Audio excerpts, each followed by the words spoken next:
Part 2, Shadows Across the Smoking Sea. Last we spoke, we wandered through the roots of the world, tracing the hidden lives of the children of the forest, those small secret folk who carved faces in the trees and glimpsed the weavings of time. I asked whether their green seers, bound to weirwoods, might have seen the fire that consumed Valyria. I ended with a whisper of an artifact, an obsidian shard found in the far north, said to have burned hot as coal on the very day the doom struck. Tonight we sail across the narrow sea into smoke and shadow. We follow that whisper to Valyria itself, to its mountains, its dragons, and the night of fire that ended an empire.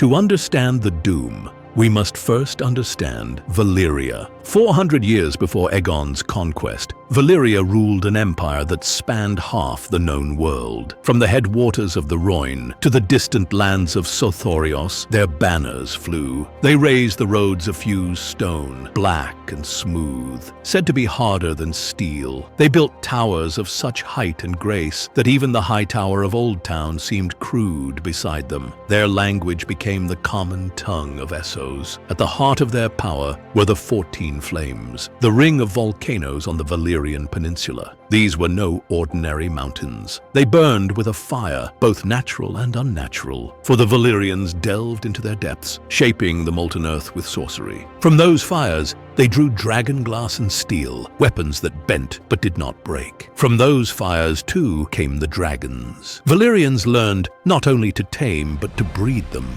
binding the beasts to bloodlines that would endure for centuries. With dragons as their steeds, they carved kingdoms like a farmer scythes wheat. For nearly 5,000 years, the Freehold stood unchallenged. Then came the doom. No warning was recorded, though perhaps warnings were seen. Perhaps the ground trembled, or the glass candles burned too hot, or the green seers of another land felt whispers in their roots. But the Valyrians, proud and arrogant, did not flee. In a single day, the 14 Flames erupted as one. The mountains cracked open, spewing fire that turned rivers to steam and seas to stone. Towns were swallowed whole. The sky turned black with ash, blotting out the sun. Dragons rose screaming, but the air itself burned their wings. Great towers toppled into chasms that had not been there the night before. The peninsula collapsed, breaking into jagged shards. Where once had stood the mightiest city in history, now lay the smoking sea, a cauldron of poison, fire, and ruin. So complete was the destruction that even centuries later, sailors whisper that the sea itself is cursed. Ships rot in its waters, beasts unseen drag men screaming into the depths, clouds hang low, heavy with ash, and the very air reeks of death.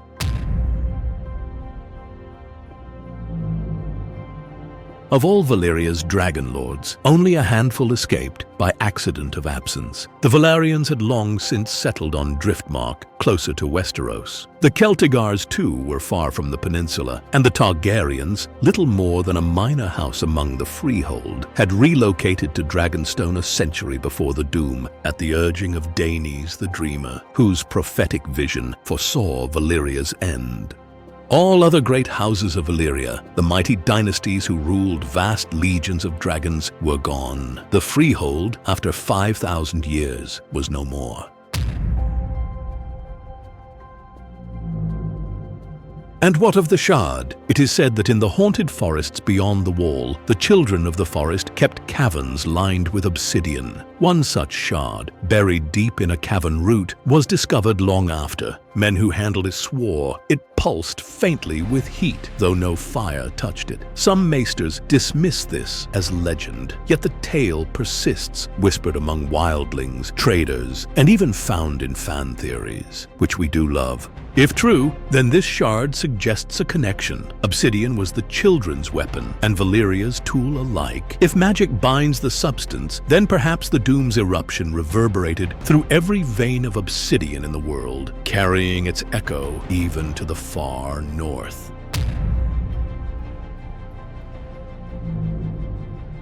Imagine the children gathered in their caves. A green seer, body half swallowed by the roots of a weirwood, breathes slowly. His sight roams through the carved faces of trees, across the snows of Westeros, down through the cold rivers and wolves' dens. And then, like a blade of fire cutting across his vision, he sees it. Mountains splitting, dragons falling, fire consuming cities. He cannot name Valyria, for he has never seen it. He cannot map its towers or count its dragons, but he feels the power of the world tearing open, and he trembles. Did they speak of this? Did they warn men? Or did they sit in silence, fearing that men would turn on them as they always had?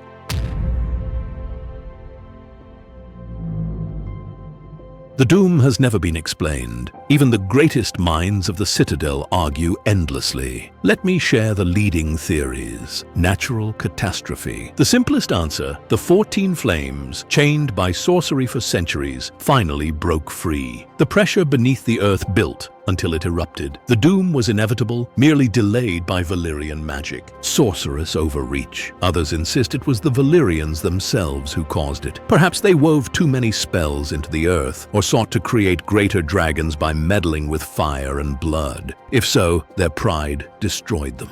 Divine wrath. The followers of Rhaela claim the doom was punishment for idolatry, a cleansing fire to scourge a corrupt empire. The Rhoynar, whose people Valyria had destroyed, say it was the curse of Garin the Great, their last king, who drowned in chains but called upon Mother Rhoyne to avenge him. Deliberate sabotage. A more shadowed theory suggests the doom was caused by enemies within. Perhaps one Valyrian house, or even the faceless men of Braavos, found a way to shatter the 14 flames. Braavosi whispers still claim their founders were slaves who prayed for deliverance, and the doom was their answer. The truth may never be known. But I'll leave the question to all of you. Let's see who has the best theory. Which tale do you believe? Was the doom of Valyria the wrath of nature, the punishment of gods, or the vengeance of slaves? Leave your answers in the comments. I'm sure one of us can bring the truth to light. Will it be you? I'm eager to read through all of your theories. Let's have fun with it. Also, don't forget to like and subscribe. I couldn't do this without you.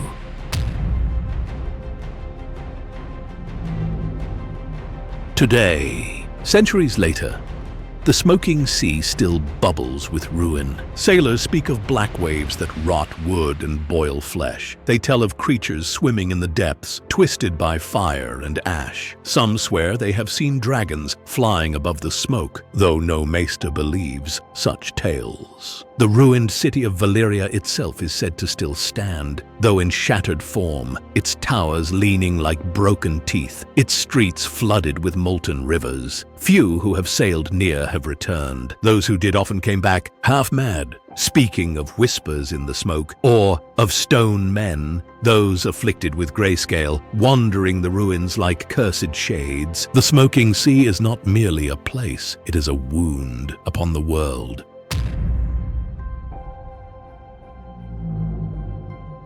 And yet, through all this, the children of the forest were silent. No record exists of them speaking of Valyria's fall. No wildling songs recall their warnings. No northern tale remembers their grief or triumph. Why? Perhaps they did not understand what they saw. To them, Valyria was nothing, just fire and death in a distant land. Or perhaps they understood too well and chose silence. For if men learned the children had foreseen the doom, might they not believe the children had caused it? Better to remain quiet than to invite another war of extinction. And yet, there are whispers. Sailors from Volantis, long after the doom, told of shapes in the skies above the smoking sea. Not dragons, they said, though winged. These shapes were vast, dark and slow, as if grown from smoke itself. Could this be true? If the children's magic was bound to the doom through Obsidian, could they have left a mark upon the smoking sea itself? Some maesters scoff, but others admit uneasily that Obsidian and fire have always been kin. Perhaps the very act of the doom awakened echoes that still haunt the air. So I ask you again, where were the children of the forest when Valyria burned? In their caves, watching in silence, Or were their roots entangled in the very magic that tore the empire apart? And if the latter, if the children's magic answered the doom, then what else lies hidden beneath the weirwoods, waiting for the right day to awaken? For in our next telling, we shall descend into the dark, into the caverns of the children themselves, where forest magic and fire may have twined in ways men were never meant to know.